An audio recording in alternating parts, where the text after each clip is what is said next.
Maayong adlaw mga kapatid, liway abas ni para sa News 5 Bisaya. Aduna na reward nga gipagawas ang Department of Justice alang sa makahatag og impormasyon bahin sa representante sa Lucky South 99 Pogo na si Cassandra Leong nga nag-atubang karon og kaso nga qualified human trafficking.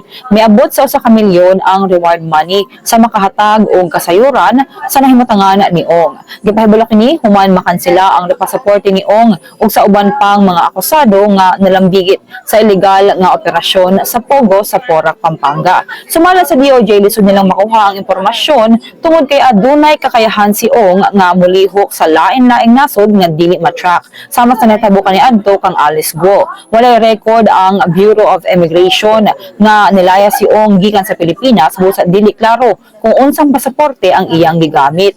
Base sa Presidential Anti-Organized Crime Commission, recent nilang natun-an si Ong sa Japan niadtong Enero.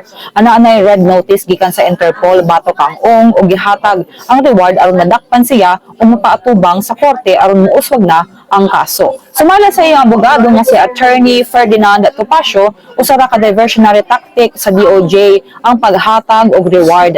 Niadtong Mayo nagpagawas ang Regional Trial Court Branch 118 sa Angeles, Pampanga og arrest warrant batok kang Ong ug kang Harry Roque alang sa kaso sa human trafficking nga adunay kalambigitan sa Lucky South 99 Pogo Hub.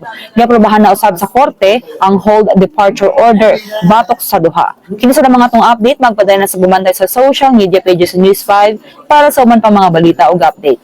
Amping tang tanan.